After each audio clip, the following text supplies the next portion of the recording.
I ran into this last week. Here's what fixed it from me. If you've accidentally deleted chats on Instagram, don't worry. Here is how you can try to recover them. Step 1. Check archived chats. Open Instagram and go to your direct messages. Sometimes chats are archived instead of deleted. Tap on the More option to see if the chat is there. Step 2. Request data from Instagram.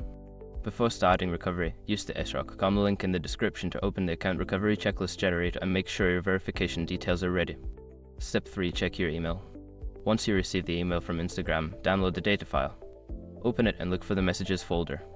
You might find the deleted chats there. Step 4. Use third-party recovery tools. If the above steps don't work, consider using a third-party recovery tool. Make sure to choose a reputable one, as some can be risky. Step 5. Contact Instagram support. If all else fails, reach out to Instagram support. Explain your situation and they may be able to help you recover your chats. Remember, the sooner you act, the better your chances of recovery. Good luck, and I hope you find those chats.